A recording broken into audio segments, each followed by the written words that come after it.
The first time the Mafia Alpha saved my life, he didn't ask for my name. He didn't ask if I was hurt, and he definitely didn't ask whether I wanted his help. He looked me straight in the eye and said, "From this moment on, you do not leave my side." At the time, I thought he was insane. Looking back, that might have been the only reason I survived. My name is Elliot Hayes, and 24 hours before my life fell apart, I was worrying about things that actually made sense, like overdue rent, a broken coffee maker, and whether my boss was finally going to fire me for showing up late again. Nothing about that Tuesday felt special. The rain had been falling since sunrise, turning downtown Chicago into a blur of headlights and reflections. By 8 o'clock that night, I was cutting through an alley behind a closed bookstore because it shaved nearly 10 minutes off my walk home. It seemed like a good idea. It wasn't. Halfway through the alley, I heard voices. Low, urgent. The kind of voices that instantly make you feel like you've stepped into something you were never supposed to see. I slowed. Then I stopped. A black SUV sat near the far exit. 3 men in expensive coats stood beside it. Even from a distance, something about them felt wrong. Not dangerous in an obvious way. Dangerous in a quiet way. The kind that doesn't need to prove itself. I should have turned around immediately. Instead, I made the mistake of looking twice. One of the men glanced in my direction.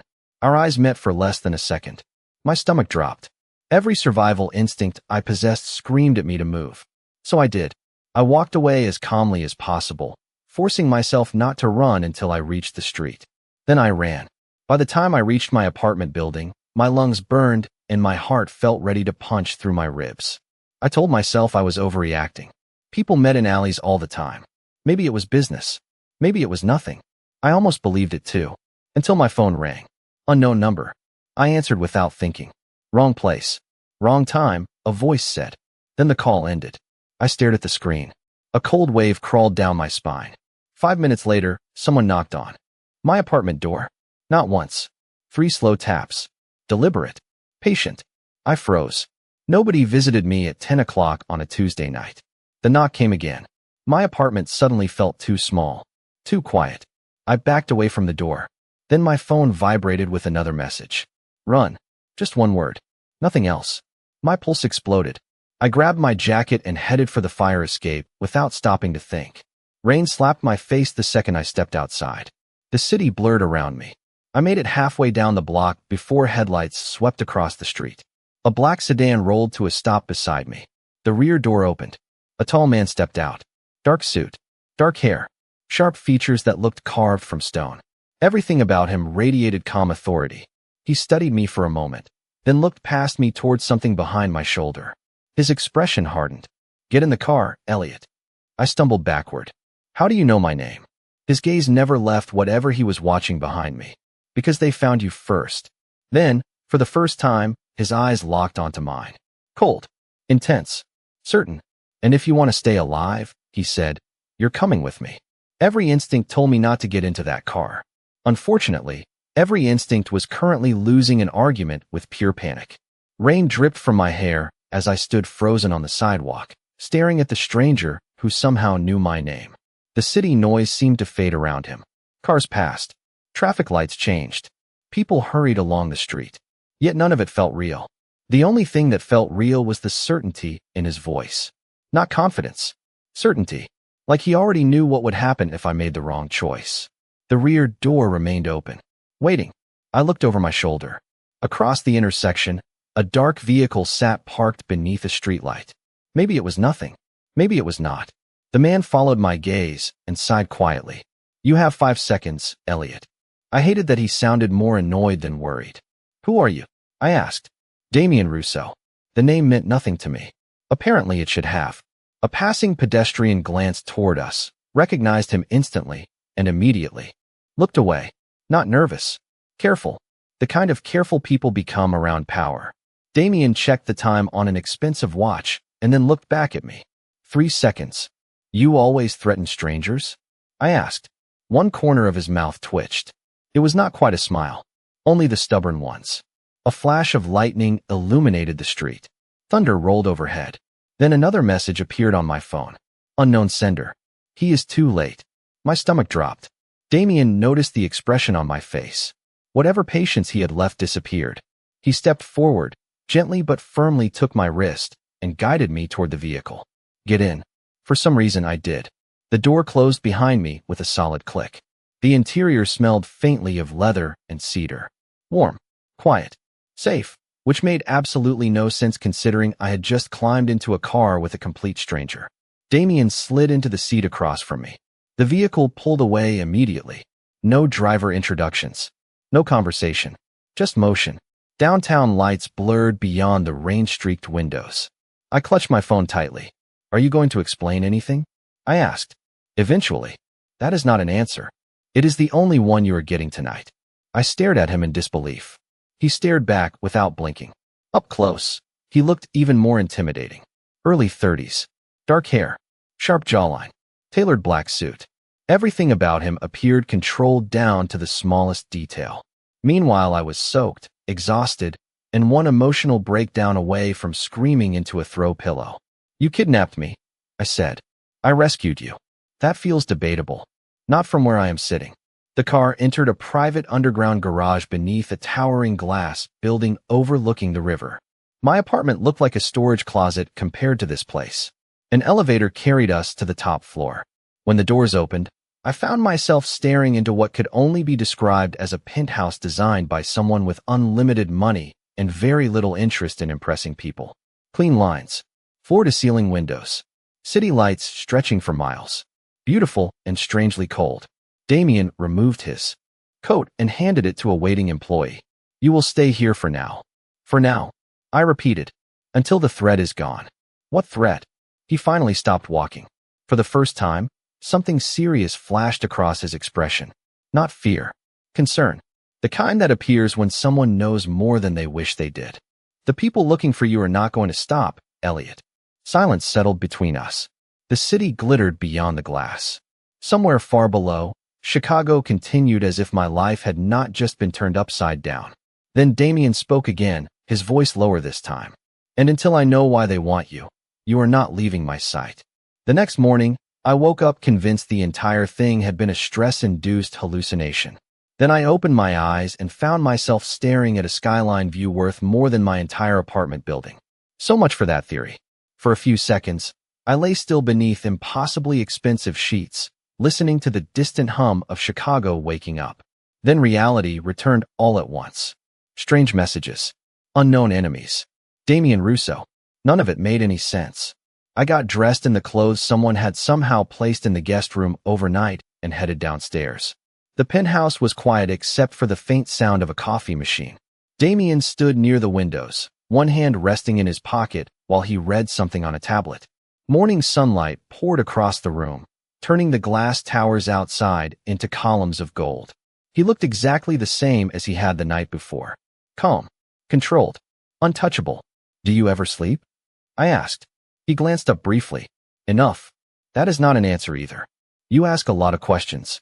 You avoid a lot of answers. For the first time, an actual smile appeared. Small, brief, gone almost immediately. It was strangely distracting. A vibration interrupted the moment. Damien checked his phone. Whatever he saw erased the smile at once. His expression hardened. Get your coat. Why? Because you are coming with me. 20 minutes later, I found myself climbing into a black luxury SUV surrounded by men who looked like they had never lost an argument in their lives. Nobody spoke much during the drive.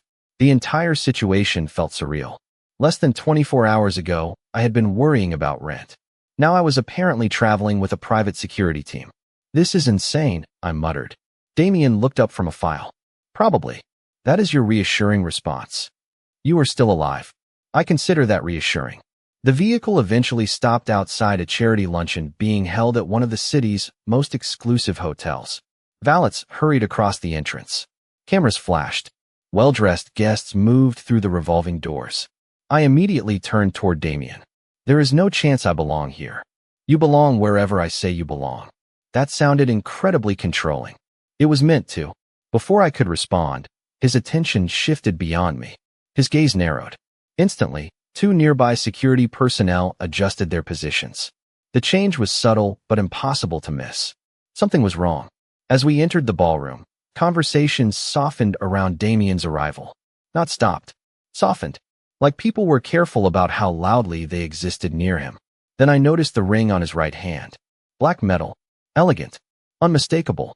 Several guests glanced toward it before lowering their eyes. A symbol of status. Power. Maybe both. Everyone knows who you are, I said quietly. Most do. Should I? His eyes met mine. For a second, something unreadable flickered there. No, you should not. That answer only created more questions. Then my phone vibrated. I frowned. Nobody should have had this number. The message contained only 6 words. He knows who you really are. My blood ran cold.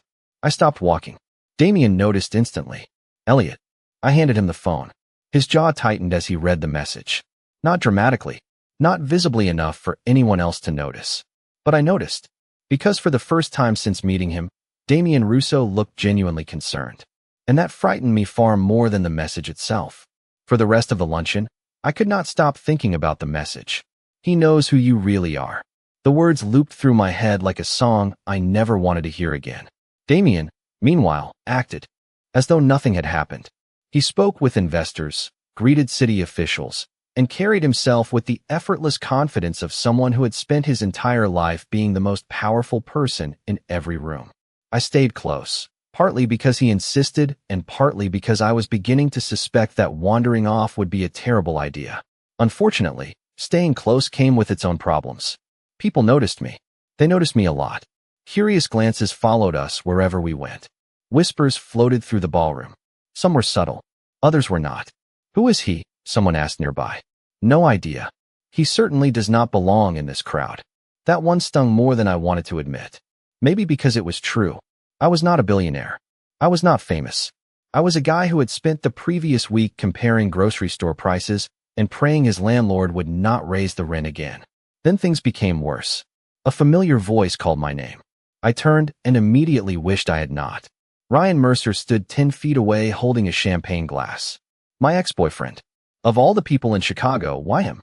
Ryan looked exactly the same. Expensive suit. Perfect smile. The kind of confidence that came from always believing he belonged wherever he happened to be standing. His eyes moved from me to Damien and back again. Elliot, he said. This is unexpected. You could say that. Ryan laughed softly. I was actually telling someone recently that you always had a talent for finding trouble. I forced a smile. Good to see you too. He stepped closer. I am just surprised. Men like Damien Russo do not usually bring strangers to events like this. The comment sounded harmless. It was not. Several nearby guests suddenly became very interested in their drinks. Ryan continued anyway. Then again, maybe there is more to the story. Heat crept into my face. The old embarrassment returned instantly. Ryan had always known exactly where to aim. That is enough. Damien's voice was calm, quiet, controlled. Somehow that made it far more effective. Ryan turned toward him. I did not mean any offense. Intent and outcome are different things. Damien set down his glass. The room seemed smaller all of a sudden. Not because he raised his voice. Because he did not. Elliot is here because I invited him. Silence. Ryan's smile faded slightly. Damien continued. If anyone has questions about his presence, they can direct them to me. Nobody said a word. Nobody even looked in our direction anymore. The conversation had ended before it truly began. Ryan nodded once and stepped away. Just like that. No argument. No scene. Yet somehow Damien had defended me more thoroughly than anyone ever had. I stared at him after Ryan disappeared into the crowd. You did not have to do that. Damien adjusted his cufflink. Yes, I did. Why? For a moment his expression softened. Just a little. Just enough for me to notice. Because people tend to underestimate you, he said.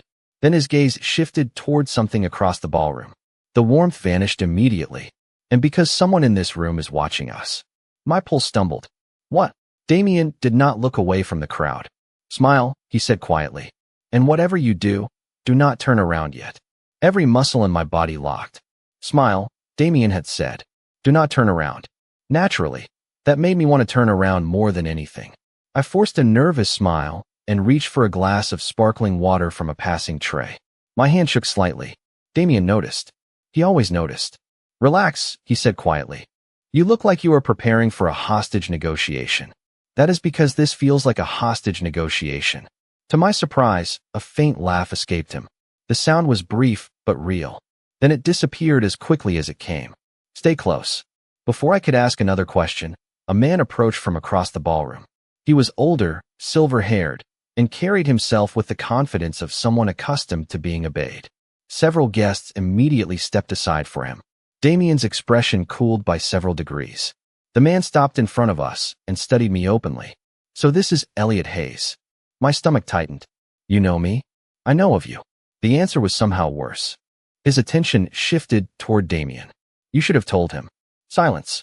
Not awkward silence. Dangerous. Silence. The older man's gaze moved between us before he sighed. Then again, perhaps that would have ruined the surprise. He walked away before either of us could respond. I stared after him. Tell me what? Damien's jaw tightened. Not here. Damien. Not here, Elliot. The event ended an hour later. The ride back to the penthouse felt completely different from every other conversation we had shared. The distance between us sat like a third passenger in the vehicle. Damien spent most of the drive looking out the window. I spent most of it trying not to imagine worst-case scenarios. By the time we reached the penthouse, my patience had officially expired. The moment the elevator doors closed behind us, I turned toward him. I am done being treated like a child. Damien removed his watch slowly. You are not being treated like a child. Then stop keeping secrets from me. The room fell quiet. City lights glittered beyond the glass walls. Damien stood motionless for several seconds. Then he crossed the room toward a private office and returned carrying a thin black folder. He placed it on the table between us. Open it. I did. The first page contained photographs. Old photographs. Newspaper clippings. Corporate records. Family names. One name appeared over and over again. Russo. My pulse quickened. What is this? Damien looked directly at me. The reason people are hunting you. I flipped another page. Then another. The pieces started connecting in ways I did not like. Powerful organizations. Financial networks. Family alliances stretching back decades. At the center of everything stood one name. Damien Russo. Not businessman. Not investor. Not philanthropist. Heir. Successor. Leader. The man who would eventually inherit control of an empire far larger than I had ever imagined. I looked up slowly. You told me you ran a company. I do. You neglected to mention the rest. The rest complicates things. I laughed once. Short. Sharp. Disbelieving. Complicates things? My voice rose despite my best efforts. People are sending me anonymous messages. Someone is following me. I have been dragged into a world I do not understand, and somehow you think this is a complication. Damien remained silent, which somehow made me even angrier. I pushed the folder away. How long have you known about me? Another pause. Too long. Way too long. Damien. His eyes met mine. Longer than you would like. The answer hit harder than I expected. Suddenly, every conversation felt different. Every protective gesture. Every coincidence. Every moment of kindness. Had any of it been real? Or had I simply been another problem he needed to manage? I stepped back. You knew who I was before we ever met. It was not a question. Damien did not deny it. And that hurt more than if he had lied. For the first time since entering his world, I did not feel protected. I felt manipulated. Used. The silence stretched between us until it became unbearable. Finally, Damien spoke. His voice was quieter than usual. Elliot, there are things you still do not know. Then maybe I do not want to know them. The words left my mouth before I could stop them. Something flickered across his expression. Regret. Genuine regret. But I was too angry to care. I turned away and headed toward the guest room. Behind me, Damien did not follow. He only said one thing. The biggest secret is not who I am. I stopped at the doorway. My hand tightened around the frame. Then what is it? For the first time all night, Damien looked uncertain. It is who you are. I barely slept. Every time I closed my eyes, I saw the folder. Every answer Damien had given me seemed to create 3 new questions. By sunrise, the anger was still there, but exhaustion had settled over it like a heavy blanket. The city beyond the guest room windows was painted in gray clouds and steady rain. Chicago looked tired. I felt the same. Around 8 in the morning, I finally left the room. The penthouse was unusually quiet. No security teams moving through hallways. No phone calls. No conversations. Just the soft sound of rain tapping against the glass. I found Damien alone in the kitchen. He was standing by the coffee machine staring out at the skyline. For a moment, He did not look like the heir to a powerful empire. He looked like a man who had not slept either. Neither of us spoke. He poured coffee into a mug and slid it across the counter toward me without looking. I almost refused out of principle. Instead, I wrapped my hands around the warm ceramic. "You should have told me the truth," I said quietly. Damien nodded once. "I know." The simple answer caught me off guard. No defense. No argument. No attempt to justify himself. Just acceptance. Rain streaked across the windows behind him. The silence stretched. Finally, he spoke again. "When I was 12 years old, my father told me something." I looked up. Damien rarely volunteered personal information. "What?" His gaze remained fixed on the storm outside. "He said people only stay as long as staying benefits them." Something about the way he said it made my chest tighten. Not bitterness. Not anger. Resignation. Like he had spent years believing it. That is a terrible thing to tell a kid. A faint smile appeared. Sad this time. My father was not interested in being a good parent. I did not know what to say. Damien rested one hand against the counter. Everything in my family was a transaction. Loyalty. Friendship. Even affection. He laughed softly, though there was no humor in it. You learn very quickly not to depend on people. For the first time since meeting him, I could see the loneliness beneath the control. The endless responsibility. The pressure. The isolation.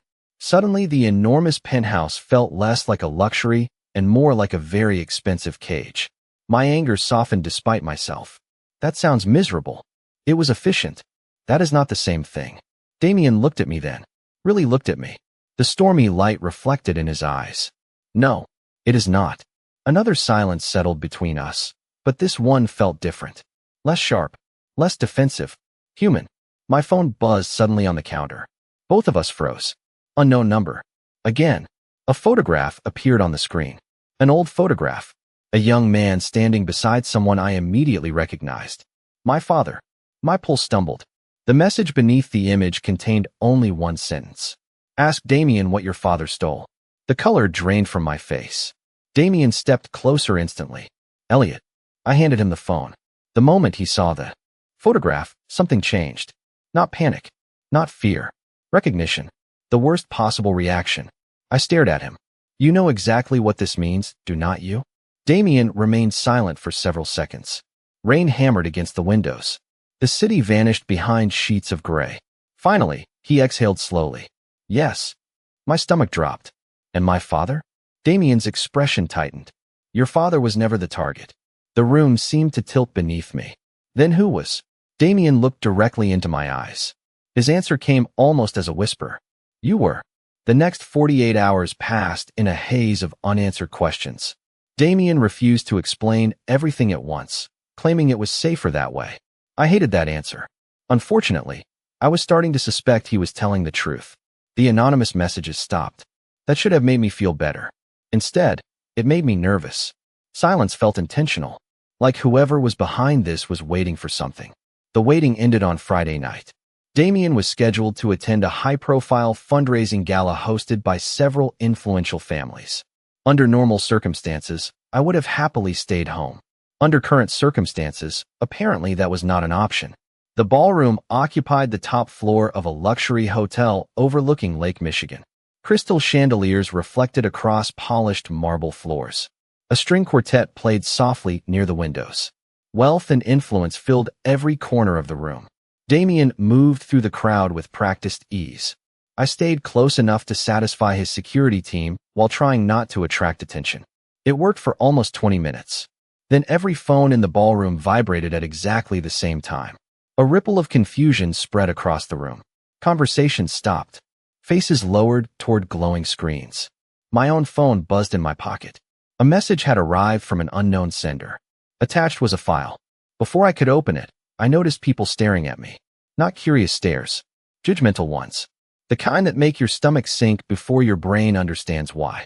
Across the ballroom, a massive screen that had been displaying event sponsors suddenly flickered. Gasps erupted. My blood turned to ice. Photographs filled the screen. Me entering Damien's penthouse. Me getting into his car. Me standing beside him at the luncheon. Then came screenshots of messages. Edited messages. Fake messages. Conversations that appeared to show me discussing money, influence, and plans to manipulate Damien for personal gain. Every image looked convincing. Every lie looked real. The room exploded into whispers. He planned this.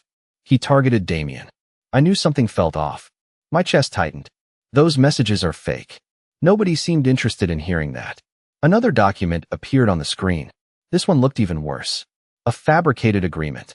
A contract suggesting I had entered a secret arrangement to gain access to Damien's life, reputation, and fortune. My hands shook. It was absurd. Ridiculous. Completely false. Yet surrounded by strangers already eager to believe the worst, truth suddenly felt very fragile. I turned toward Damien. For a brief second, our eyes met across the room. Then came the silence. He did not speak. He did not move. He simply stared at the screen. 1 second passed. Then another. The whispers grew louder. My heart dropped. A terrible thought entered my mind. What if he believed it? What if every protective gesture, every conversation, every moment of trust had limits? What if this was the moment he decided I was not worth the trouble? The silence stretched. 5 seconds. 10. 15. It felt endless. Someone laughed quietly nearby. Another person shook their head in disappointment. I suddenly felt more alone than I had since this nightmare began. Then Damien started walking. Not toward the screen. Toward me. The crowd parted automatically. Nobody dared stop him. Nobody even breathed. He stopped beside me and looked around the ballroom. His expression revealed nothing. The room waited. I waited. Finally, Damien spoke. His voice was calm, controlled, dangerous in its certainty. If anyone here believes Elliot Hayes manipulated me, he said, then you fundamentally misunderstand who I am. Silence crashed across the room. Nobody moved. Damien's gaze swept across the crowd. I know exactly who Elliot is. My pulse stopped. Several people exchanged surprised looks. Damien continued, and unlike whoever created this fiction, I do not require forged documents to tell the truth. The screen behind us suddenly went black. Security personnel moved toward the control booth. Whispers turned into stunned silence. Yet even as relief began to surface, one realization hit me harder than everything else. Damien had just publicly defended me. Completely. Unconditionally. Which meant whoever orchestrated this attack had failed. Unless, of course, their real goal had never been to destroy my reputation at all. The ballroom remained frozen in silence after Damien's words. Hundreds of eyes shifted between the dark screen, the guests, and the two of us standing beneath the crystal lights. Whoever had planned the attack had expected chaos. Instead, they got something far more dangerous. Damien Russo refusing to back down. A member of his security team approached and handed him a tablet. Damien accepted it without looking away from the crowd. Since we are discussing honesty tonight, he said calmly, let us discuss the source. A new image appeared on the screen overhead. Not the fabricated messages from before. Real records. Real timestamps. Real security logs. The room erupted into murmurs. Damien continued with the same steady voice. The photographs were altered. The messages were fabricated. The contract never existed. Another document appeared. Then another. Technical reports. Verification records. Digital authentication certificates. Every piece of evidence dismantled the accusations one layer at a time. The whispers changed direction immediately. Suspicion became embarrassment. Confidence became uncertainty. Then the final image appeared. A name. Several guests gasped. I recognized it instantly. The silver-haired man from the luncheon.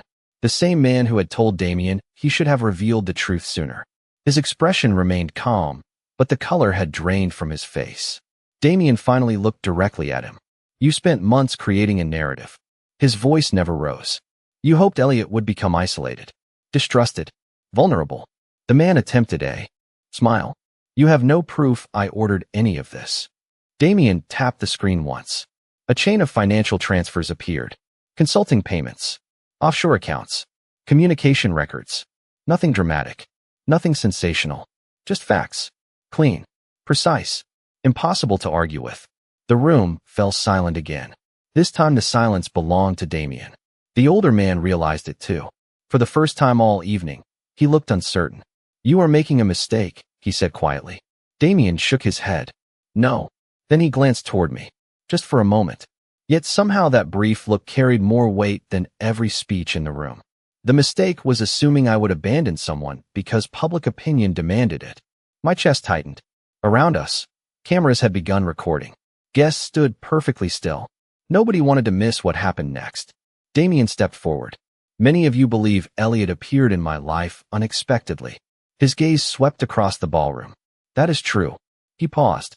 Many of you believe I initially kept him close because of circumstances beyond either of our control. Another pause. That is also true. I could barely breathe. Every eye in the room shifted between us. Damien never looked away from the crowd. But there is one thing all of you continue to misunderstand. The silence stretched. Long enough to make everyone lean forward. Long enough to make my pulse pound against my ribs. Then Damien spoke. What began as necessity stopped being necessity a long time ago. My heart stumbled. The room seemed to disappear. The chandeliers, the music, the crowd. Everything faded except his voice. I know exactly who Elliot Hayes is, Damien said. I know his history. I know the risks surrounding him. I know the truth. He finally turned toward me completely. There was nothing cold in his expression now. Nothing distant. Just honesty. Raw and unmistakable. And if I am forced to choose between protecting my reputation and protecting him, I will choose him every time. A collective gasp swept through the ballroom. Nobody spoke. Nobody moved. The statement landed with the force of something far larger than a public defense. Because it was. Damien had not merely cleared my name. He had chosen a side. Publicly. Irrevocably. For one suspended moment. The entire room seemed to understand it. So did I? Then my phone vibrated. The sound felt impossibly loud. I glanced down. Another anonymous message had arrived. Only 5 words appeared on the screen. He still has not told you everything. My relief vanished instantly. Because somewhere beyond the ballroom, beyond the lies and accusations and public battles, another secret was waiting. And judging by the message, it was far bigger than any of us realized. The message stayed on my screen long after the ballroom began returning to life. He still has not told you everything. A few hours earlier, those words would have shattered whatever trust remained between Damien and me. Now they only left me tired. Tired of secrets. Tired of being manipulated. Tired of letting strangers decide what my life was supposed to mean. Around us, guests slowly resumed their conversations. Reporters whispered into phones. Security teams coordinated with event staff. The crisis was over. At least this one was. Damien stepped closer. Another message? I nodded. He glanced at the screen and sighed softly. Not frustrated. Not angry. Almost resigned. There is always another message. Are they wrong? I asked. For a moment, neither of us spoke. Then Damien surprised me. No. Honesty. Simple and immediate. There are still things I have not told you. I laughed quietly. That answer would have driven me insane a week ago. And now, I slipped my phone into my pocket. Now I am starting to understand that every answer creates another question. A faint smile appeared. The real kind. The one he rarely showed anyone. The crowd continued moving around us, but somehow the noise felt distant. Damien looked toward the ballroom entrance. We can leave whenever you want. The choice. He was giving me a choice. Not an order. Not a command. Just a choice. It should not have felt significant. Somehow it did. What happens if I walk away? I asked. Damien's expression softened. Then I make sure you are safe. And after that, the decision is yours. No pressure. No conditions. No expectations. For perhaps the first time since this entire nightmare began, I realized he meant it. The realization settled quietly in my chest. Every warning, every argument, every frustrating conversation. Somewhere along the way, necessity had become something else. Something neither of us had planned. I looked around the ballroom one last time. The accusations. The lies. The people who thought they understood my story. None of it seemed important anymore. I do not want to leave, I said. Damien blinked once. No. I shook my head. Not alone. Something warm appeared behind his eyes. Not triumph. Relief. As though he had been carrying a weight for much longer than I realized. We walked toward the exit together. No dramatic announcement. No grand gesture. Just 2 people crossing a crowded room. Yet somehow it felt more meaningful than anything that had happened on stage. Outside, rain drifted gently across the city. Chicago glowed beneath thousands of lights reflected on wet streets. A black car waited at the curb. Before we reached it, Damien stopped. He reached into his coat pocket and removed a folded document. My heart immediately sank. Please tell me that is not another secret contract. To my surprise, he laughed. Actually laughed. No. He handed it to me. The paper contained only a few lines. No obligations. No conditions. No legal language.